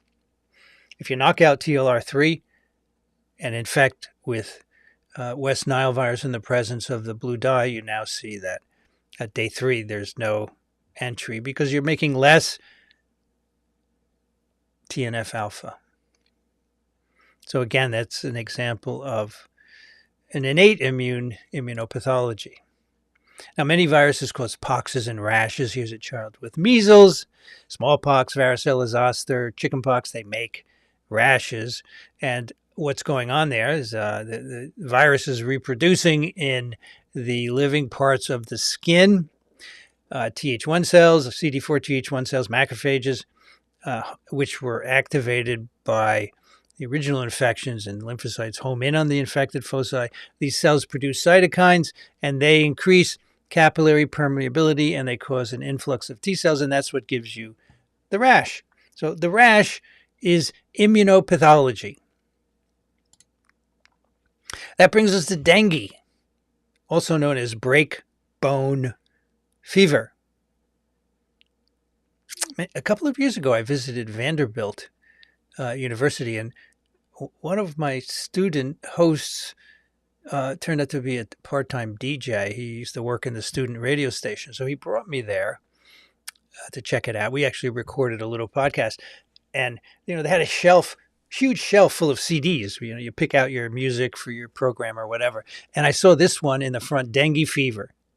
So there's a Cambodian rock group called Dengue Fever, and I think that's so cool, right? Because there's a lot of dengue in Cambodia. Anyway, dengue virus, flavivirus, is transmitted by Aedes aegypti. It's endemic in the Caribbean, Central and South America, Africa, and Southeast Asia. Billions of people in these regions are at risk for getting dengue. There are 400 million infections a year, second only to malaria among insect-borne viruses. So it's a serious infection just on its own without the immunopathology. So here's the range of dengue here at the top, on the top panel. And also it coincides with the range of Aedes aegypti. So the red dots are dengue cases, and the colors are the range of Aedes aegypti. Now, by 1981, we had eliminated dengue from Central and South America. And Do you know how we did that? Yeah, by using DDT to kill the mosquitoes. But then we found that DDT wasn't so good for other wildlife, so we stopped using it. And by 2003, dengue virus had returned because the mosquito vector had returned. How did it return? From the used tire trade. Used tires are a commodity. They're shipped in big boats, uncovered, and they fill with water, and mosquitoes breed in the water. So you have your container ship sitting in an area of the world where there's Aedes aegypti. They breed in it, and then you bring it to another country. And so they brought them back to Central and South America. There you go. So the disease, dengue fever, the first time you get it, there are 4 serotypes, by the way, with no cross-reactivity. So you can get infected by it many times. Primary infection, it can either be asymptomatic or you get a febrile illness with severe headache, backache, limb pain, and rash, severe aches and pains in the bones, break bone fever. It's normally self-limiting. You recover in a couple of weeks. But in 1 in 14,000 infections, you get dengue hemorrhagic fever. This is when your capillaries break and bleed, and it's a life-threatening disease. And the bleeding leads to a fatal shock syndrome. Okay? So that's very rare, 1 in 14,000. Well, not so rare, but it's low. So you get infected. Let's say you're infected with dengue 1. You make antibodies to dengue 1. You recover. Your bones are going to hurt for a while, actually. You're not going to recover, but that's a different story. And then let's say you go back to a place where there's dengue endemic, and this time you get infected with dengue 2. Well, it turns out that you're going to make a memory antibody response to the first dengue that you were infected with. All right, you're going to make antibodies from the primary infection. They will bind to dengue 2, but they will not neutralize infectivity.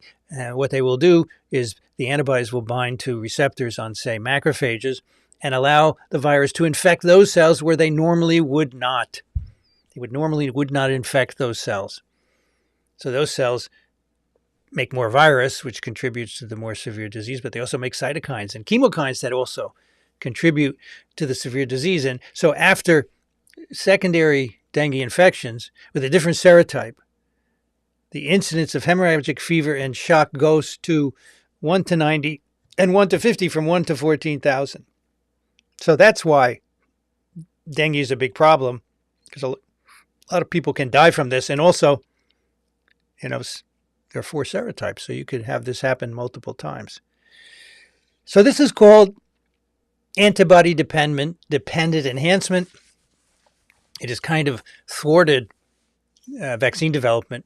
But if you go listen to a recent TWIV, we talk about ways to make a dengue vaccine that gets around that. So that's antibody-mediated immunopathology. Of course, you're all familiar with the immunopathology of COVID, right? It's the 2-period disease. So this graph is showing viral RNA and infectious RNA and antibody. So you get exposed, and then there's a incubation period of 2 to 14 days, and then your RNA load begins to rise. And after a certain point, you actually have infectious virus in you, the green line, and it peaks around the time of symptom onset. So you're shedding virus for a couple of days before you have symptoms. That's why this virus spreads so well. And then it starts to decline, and in fact is almost gone when antibodies start to come up. So they're playing no role in the clearance of infection. It's probably the innate immune response. And eventually the virus is cleared and you recover. But in a certain fraction of people, you have a second phase called the inflammatory period, starting at about the 2nd week, when very little virus is present, but you are making an over-exuberant innate immune response and lots of inflammation, and this is what sends you in a hospital. You can't breathe. You need to be intubated and put in the ICU. So parts of COVID are inflammatory diseases. And so in the inflammatory period, you can treat with immunosuppressants, not in the viral replication period, but in the inflammatory period. Now, many viruses immunosuppress. They globally reduce the immune response. They can replicate in cells of the immune system. They can disturb the cytokine production. They can make antagonists of cytokine receptors or cytokines. We've talked about those before, immune modulators. And so this results in a virus making you unable to respond to other infections. And here's some examples, right? Measles is a great immunosuppressive virus because it reproduces in immune cells like monocytes, dendritic cells, and thymic cells. And so you get enhanced infections. Before measles vaccines, many kids died of bacterial infections arising from this immunosuppression. Rubella virus is also immunosuppressive. It reproduces in lymphoid cells. And of course, HIV-1 is the queen of immunosuppression. It essentially destroys most of your CD4 positive T cells, can also mess up monocytes, and you die not of HIV infection, but of opportunistic infections and cancers. All right, so that is another form of immunopathology where viruses immunosuppress. Now, measles, as I've said, is a classic immunosuppressor, and here's an experiment to show that. So the experiment involves doing a tuberculin test, a tine test, which they don't do anymore. But in the old days, they used to inoculate intradermally a little tuberculin antigen. And if you had been exposed to TB, you would get an influx of T cells where the antigen was injected, and you get an induration, a swelling. And so you can measure that, and that's what we're doing in this experiment. We're doing this test, this TB test in kids who have measles, different times after the rash. So in the baseline of uninfected kids, you have 7 millimeters of induration. You're just measuring the diameter of the swelling. And then during the time that kids have rash, completely gone. You've totally suppressed the ability of T cells to respond to the tuberculin antigen. And this takes time to recover. It doesn't recover till 4 weeks after the rash. So you're functionally immunosuppressed and susceptible to infection during this time. And of course, this immunosuppression is in part because measles is infecting lymphoid cells, and it's perturbing the kinds of cytokines that are produced that make T cells. So, for example, in this infected cell, a sentinel cell, the virus is being sensed by a toll-like receptor, and the cell is producing, say, IL-12, which favors the production of Th1 CD4 cells, which will help make cytotoxic T lymphocytes. When measles virus infects this cell, it blocks the production of IL-12, so now you're making antibody production, which may not be appropriate for many infections. And that's part of the basis for the immunosuppression. And of course, as we know now in the past few years, this was published by Michael Minna in 2019, measles erases your immune memory. It causes immune amnesia, which is reversible, but for a period of time, you've lost all your memory to infections and vaccinations. So this was a study done in the Netherlands where there are a number of parents who don't vaccinate their kids against measles, but they're happy to participate in clinical trials like this. And so what was done was to collect serum from kids who were measles negative, who were vaccinated against measles, and who had mild and severe measles. And what they did is they took serum from these kids and they asked, are there antibodies in the serum to 400 pathogenic human viruses? So there is a way to measure this by making peptides and putting them on glass slides and flowing the serum over it. But basically, we're measuring the antibodies in these kids' serum to 400 pathogenic viruses, okay? They found measles caused elimination of 11 to 73% of the antibody repertoire. And this, of course, is caused by measles infection of B and T cells. And you can see that here. So these are the results. There's so many points that it's one continuous color. But this is these are samples in measles virus negative kids, right? And then here's measles vaccinated kids. The number of reactive antibodies actually go up. But then kids with mild and severe measles, this is the decline in antibodies reactive against pathogenic human viruses. And so the memory cells are gone, and so you're susceptible to infections until you either get revaccinated or you get infected again. So this is not a good situation, and this is part of the reason why measles is not a mild disease.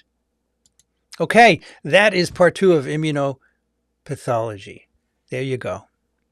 Go back to me.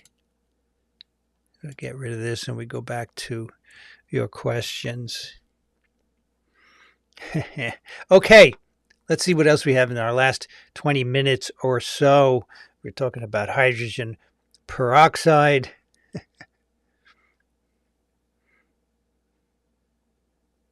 Gisto said, I thought no open carry meant no open beer bottles. No, you can't carry your gun on your hip.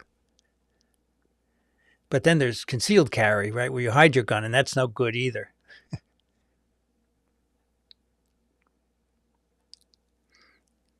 Peter S. says,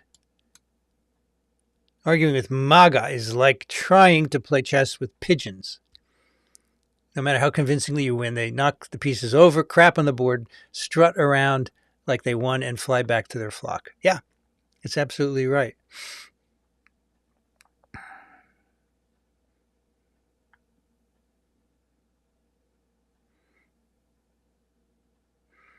Mandrake says, I wonder if hands-on experiments would help the public understand concept of biology. Yeah, and so this is something we should do for, elementary school biology, is to let them do hands-on experiments and have the teachers explain how they worked and how people discovered things, which is not what they do now. They make them memorize things. But also, there are these garages where you can go and do citizen science and learn how to do things. I think they inform people a lot, but we don't do enough of that. Yeah.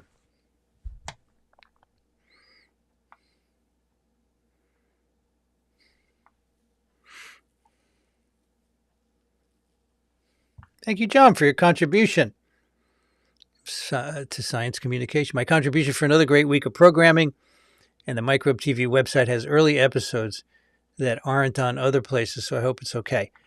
All the files are there, it's backed up. So we just have to figure out how to resist these bot attacks. Yeah. Jeff says there is a possibility that now RFK has unlimited access to information. He may be forced to conclude there's no conspiracy. No, I think he will just lie. Come on, Jeff, he will lie because that's what they all do. Every one of them lies. There's not a single thing they say that you can trust.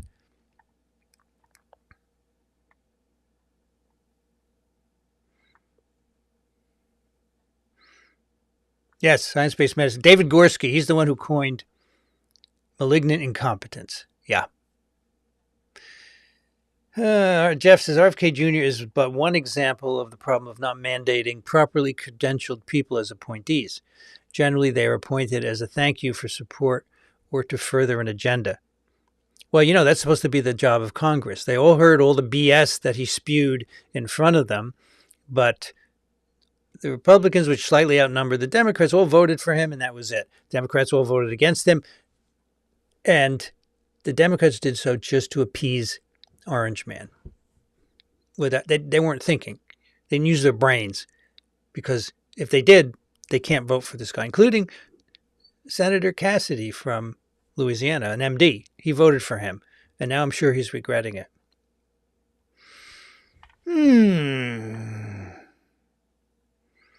Chillin says the fact that it's actually our immune system causing the symptoms is one of the most fascinating parts. Yeah, it's really cool, right? Dean wants to know if methylene blue has any activity on viruses. I don't know. That's a good question. It does on Candida because it's used to treat kids who have thrush. Let's look.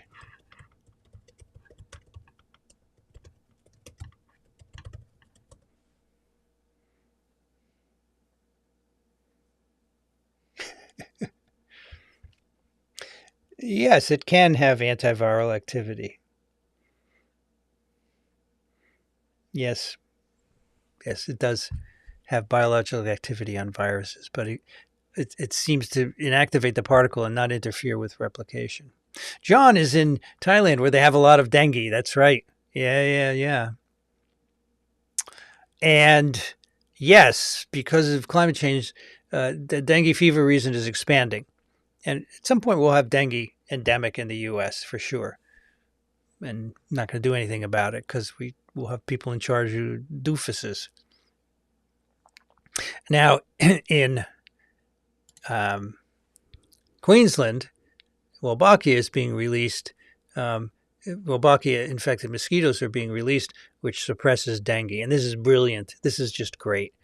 And I know there's some places in the U.S. that are doing this as well, but that is another approach to controlling dengue. Wolbachia is a bacterium that will live in the cells of the mosquito, and it prevents dengue replication. And you can release dengue-containing mosquitoes, and they will drive through the population and perpetuate. It's very interesting.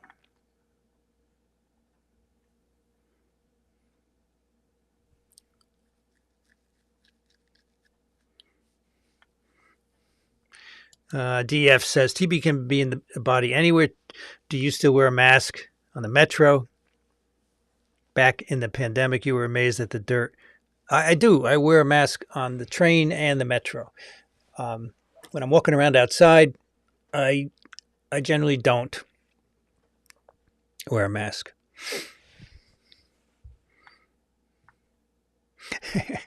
This is very good to unlike at least half of the U.S. population, viruses not only believe in evolution, they practice it continuously. I always tell my class this. If you don't believe in evolution, just look at viruses. They do it every second, and there's no denying it. It happens. Sorry, whatever your beliefs are, I am very sorry. Is long COVID an example of immunopathology? I think it is in part, yes. So, the brain symptoms are probably a consequence of cytokines going in because they can get in easily, and hypoxia, which happens in many patients. But yeah, the brain and also the other organs. And now there are probably other things going on besides immunopathology. Don't know what they are.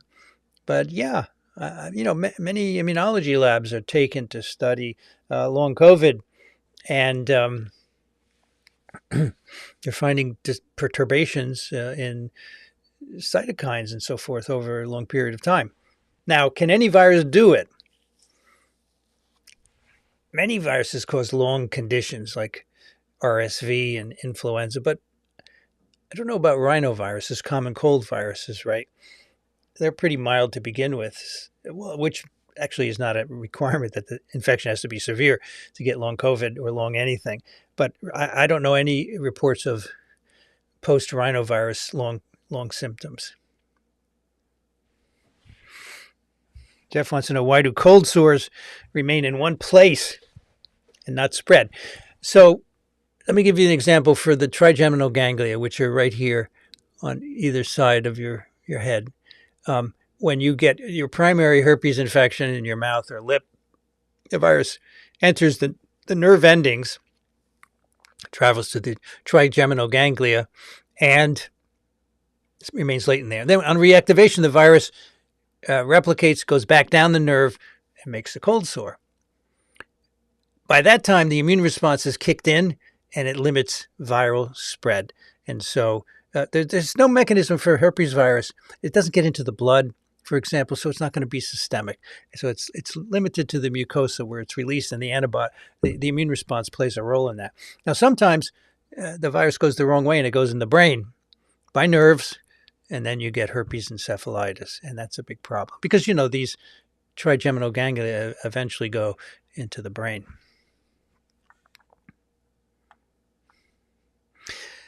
Ebola is one plane ride away. I thought that would be the winner. Well, there aren't that many Ebola cases, and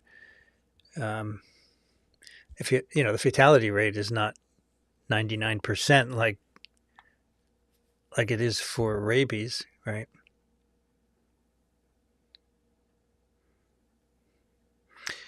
Of note, the White House has scrubbed all mention of origins of COVID and directed it to one page. Yeah, this is saying it's lab leak. TWIV might be the remnant of knowledge. Yep, we are going to be if we can keep our website up.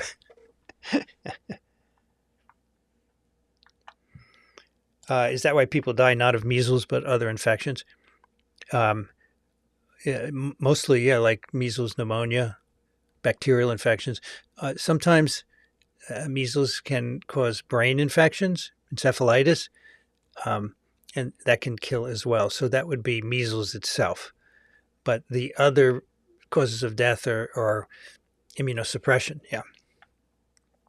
This is good. Mother Nature really loves people, right? Mother Nature is not human-hearted. It's a wild world out there. Everything for itself, right? And doesn't care who you are, what you are.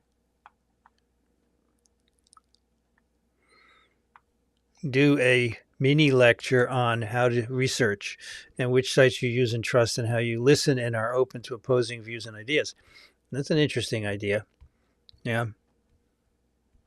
So if you say how to research a particular vaccine, right? What studies were done, what the side effects are, and so forth, I can show how I would do that. Yeah.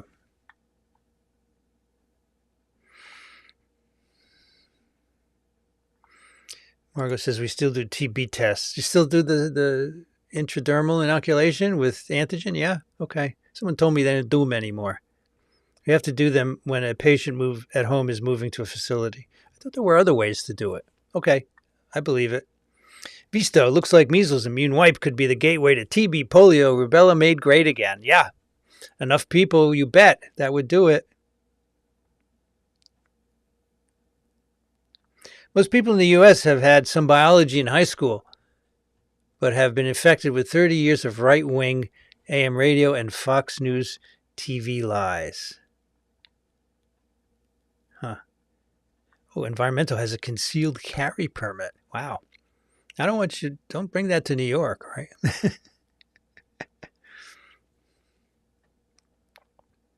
Soul Symphony says, in your last lecture, you were talking about the quasi-species, and you said diversity in the population is critical for the virus survival. I like that statement a lot. I think it also applies to humans. Diversity in the population is critical for the survival of humanity.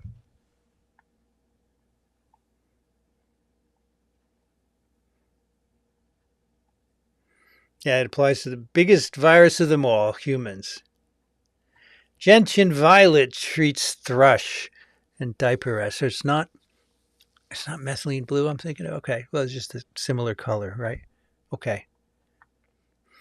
Why does measles infection give you lifelong immunity? And polio too, right? Many, many years of immunity. Don't know. Whereas flu and SARS-CoV-2, piddling immunity. This is an interesting question. Some viruses give you lifelong immunity, and you were probably not here, but at one of the recent mini lectures, I showed the longevity of antibody responses with different viruses. And the viruses that cause systemic infections, right? They get in your blood and they go everywhere. Those give you the longest memory. And we don't know why that is.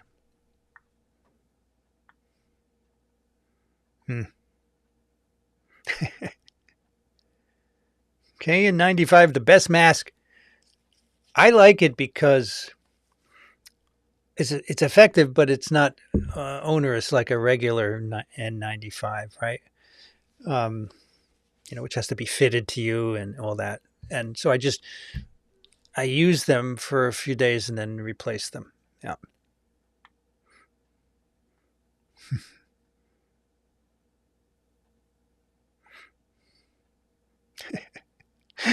One year, Rainey used methylene blue to dye our St. Patty beer green. Big mistake. Oy. Sabrina had a travel book about all the various diseases of all countries and prevention, vaccination, etc. Yeah, this is what you need. I mean, or you could see a travel physician, right? Yeah. Might Larry Ozone wants to know, might autoimmune diseases possibly arise as a consequence of infection with an immunopathologic disease? It doesn't have to be immunopathologic, right? So Epstein-Barr virus infection, you make antibodies to one of the viral proteins called EBNA, which cross-reacts with a neural protein, and that's why you develop MS. So that's an example of that.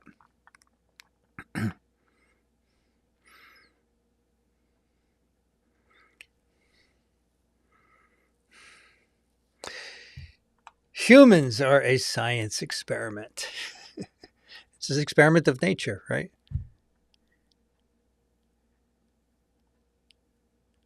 Dr. Bro Shropshire, thank you for your contribution to science communication. Well, I appreciate it. Good to see you again. Hope all is well down there. I think it's time to wrap up here. Let's see. A few days ago, BBC reported the death of a British man who was infected for 291 days. He was immunosuppressed for some reason, probably getting immunosuppressive therapy after transplant, or maybe he had an immunosuppressive disease, so he couldn't clear his infection. That's why he was infected for so long.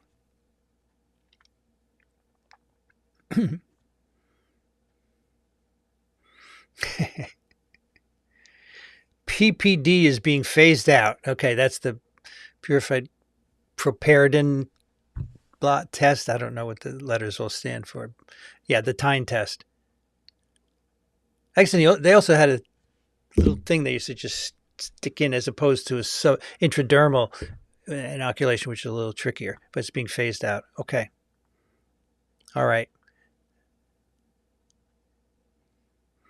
Yeah, Molly's husband researches and teaches internet security. Ask him why I'm getting all these bot attacks on my site. Hello, Veronika. Privyet. Moscow, 7 degrees C. We're just wrapping up, though. Yeah, but good to see you.